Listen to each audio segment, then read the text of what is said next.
A new welcome sign for the City of Lexington workforce grants, Halloween activities. This and more up next on this week's edition of Lexington Now.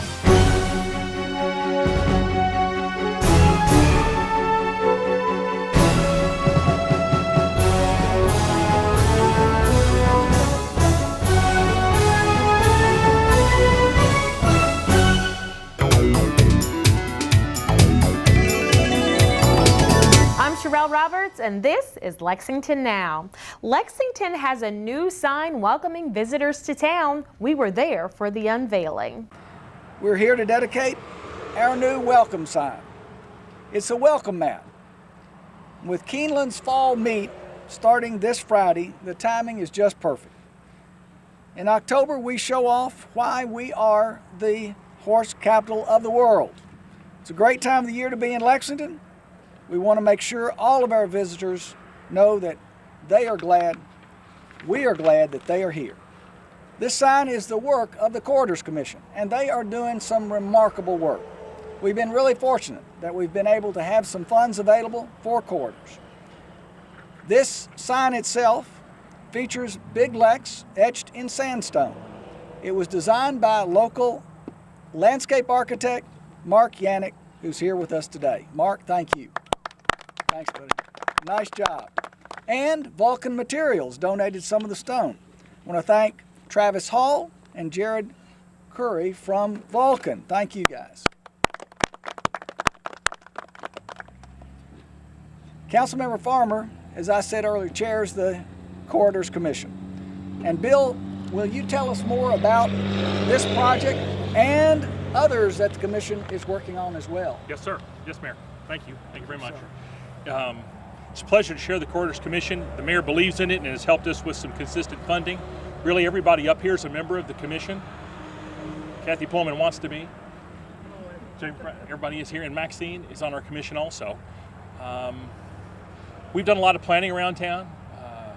We've done planning at this intersection and at the end of Man of War and at the intersection where Oliver Lewis Way starts now. And it's an ongoing thing. We try to only plant things we can take care of. We try not to get out over our skis. This particular project has been kind of our marquee dream we've been working on for about 4 years, I would think.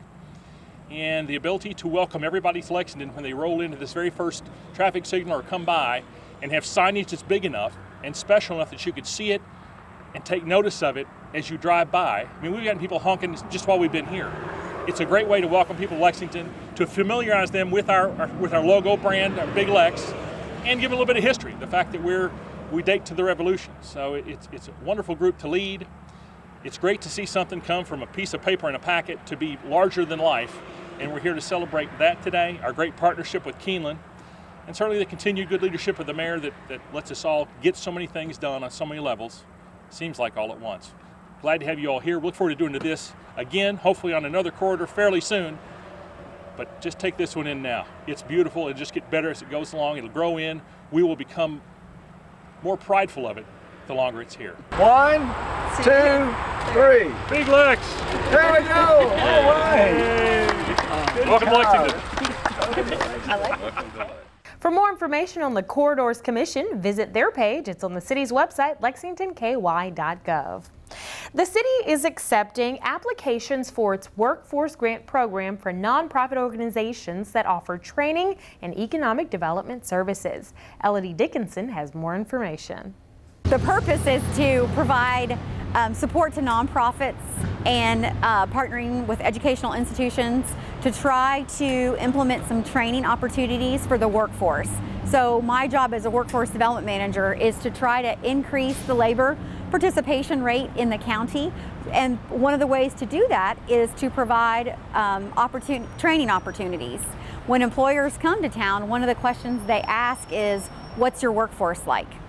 So we want to be able to have a real tangible way of demonstrating our commitment to trying to keep a workforce here, to train a workforce, and to develop our workforce.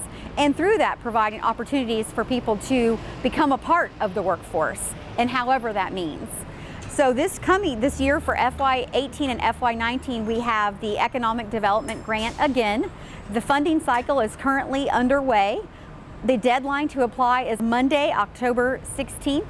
So that's actually just a couple weeks away. And you can visit our website at lexingtonky.gov/economic development, and that's where you can find the application. And there you will find the details on the cap for applications and find the policies and guidelines along with the application.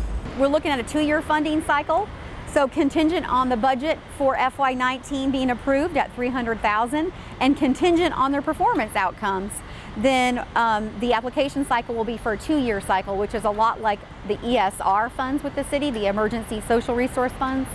So that's something to know that we're changing for this coming year. And the cap is at $75,000 for a partnership, and the cap is at $35,000 for an individual application. If they say we're going to place 20 people, they have to understand that they're going to actually have to train more than 20 to reach their minimum number of 20 placed. That might mean they have to actually serve 30 because people will drop out along the way. You know, people's lives exist. Things can happen. They can decide they don't want to do it. Their mother gets sick. They have a baby. There's other things that can happen.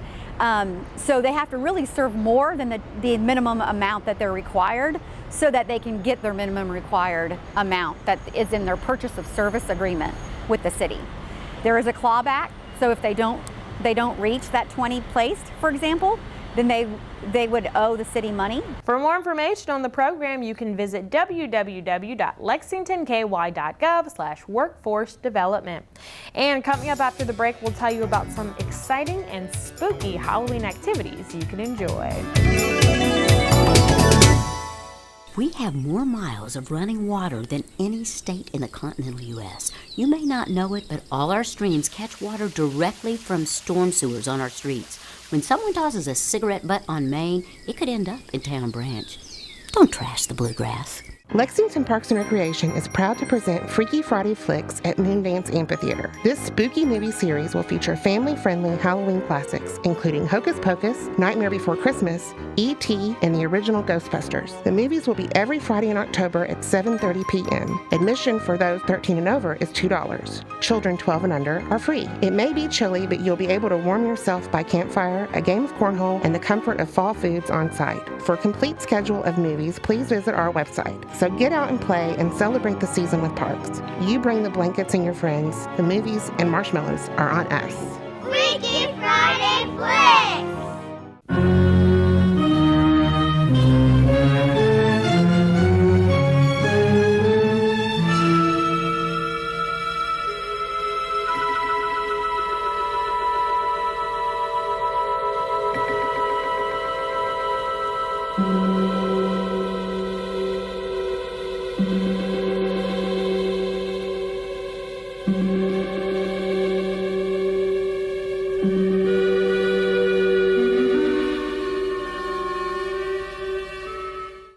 Cigarette butts are Lexington's #1 most littered item. Don't trash the bluegrass.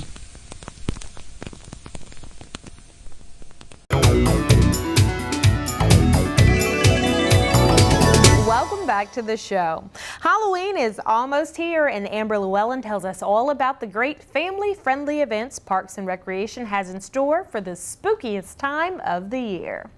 So Parks has a full lineup of fall activities celebrating the Halloween season. We start off with Freaky Friday Flicks at Moondance Amphitheater, and that will be a spooky movie series that'll have family-friendly Halloween classics. We have Hocus Pocus, Nightmare Before Christmas, E.T., and the original Ghostbusters, and they're every Friday in October at 7:30 p.m. And we're gonna have a lot of fun pre-show activities. We have campfires and marshmallows and cornhole, so people can come out. Even though it's chilly, we'll have wonderful fall food vendors who will have coffee and warm things to drink and kettle corn. So we hope everybody will come out and enjoy that event. And then we will also have Little Goblins Galore at McConnell Springs on Saturday, October the 14th from 1 to 5 p.m.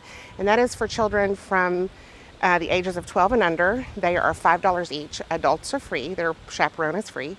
And that is a friendly Halloween event where we have an enchanted character trail. We have a friendly haunted house. We have entertainment throughout the day, such as The Legend of Sleepy Hollow, a puppet group, a princess singer.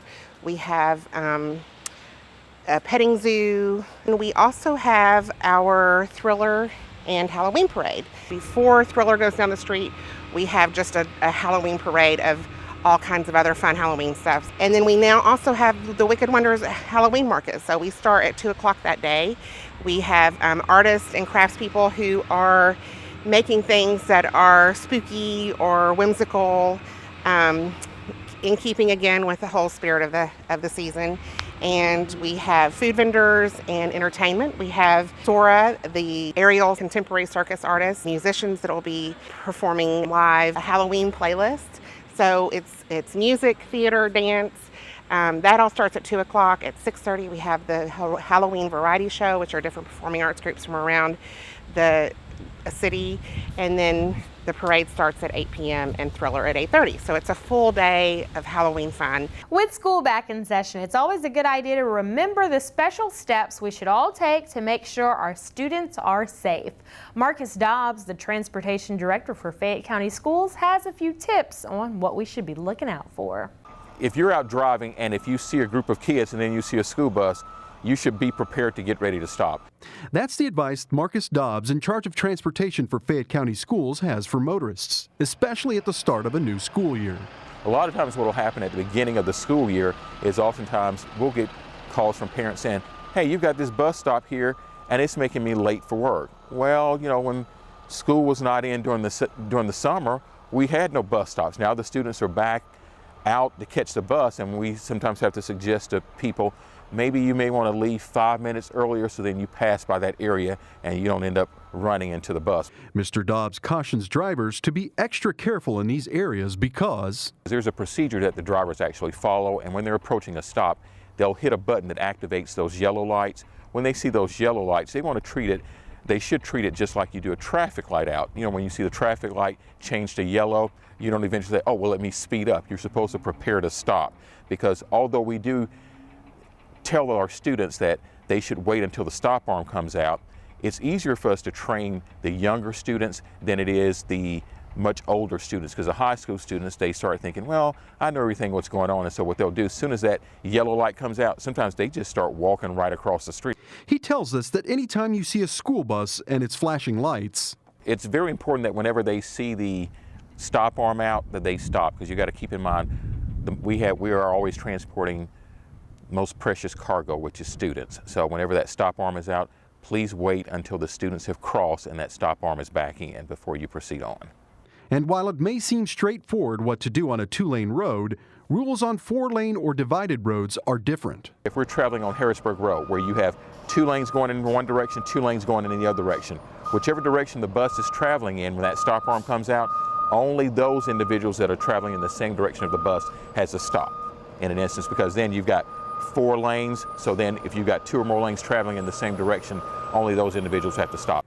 Mr. Dobbs has a little advice for school zones. Naturally around schools, we have those flashing warning signs. They'll say school zone 25 miles per hour. The school zone is, speed limit is reduced in school zones, and people should just be really careful about, because students are walking along the sidewalks and they're really supposed to wait till they get to where there's a cross guard to cross at a crosswalk. But I'm sure we know students don't always do what they're supposed to do, and so sometimes they'll just run out in the middle of the street. And although it may be tempting to try to save some time on the road, Mr. Dobbs cautions. Please just make sure when you see that stop arm out, though, that you do stop, because what our drivers will do is, if they can grab your tag number, then we fill out a form, and unfortunately what happens is then we turn that over to the county attorney's office for prosecution. That can result in a fine and 6 points on your license if you pass a stopped school bus when that stop arm is out. So please don't pass a stopped school bus when that stop arm is out. The City of Lexington calendar is jam-packed, and that means there are plenty of televised meetings for you to catch, including Tuesday's ad hoc committee for the 2018 Goals and Objectives, General Government and Social Services Committee, and the Council Work Session. There's also the Police and Fire Pension Board meeting and the Board of Architectural Review on Wednesday, and the Planning Commission and Council meeting both on Thursday. You can watch these meetings and our other programming right here on Lex TV, channel 185, or on live stream. You can find that on the city's website, lexingtonky.gov/LexTV. You can also find archive meetings and events there. And you can also follow us on our YouTube channel. It's at LexTV. The City of Lexington is partnering with the Bluegrass Regional Transfer Station to offer Fayette County residents a free trash disposal day. This is for non-hazardous household waste. The event will be held Saturday, October 14th from 6 a.m. to 1 p.m. at the Bluegrass Regional Transfer Station. It's located at 1505 Old Frankfort Pike. Well, that's all for this week's edition of Lexington Now. Keep up with us all week long on Twitter, Facebook, and YouTube. And check out the latest traffic updates on Twitter at our handle @LexRex. Or you can get a bird's eye view on our live traffic cam there at the city's website, lexingtonky.gov. For the staff and producers at Lex TV, I'm Sherelle Roberts, and that's it for now.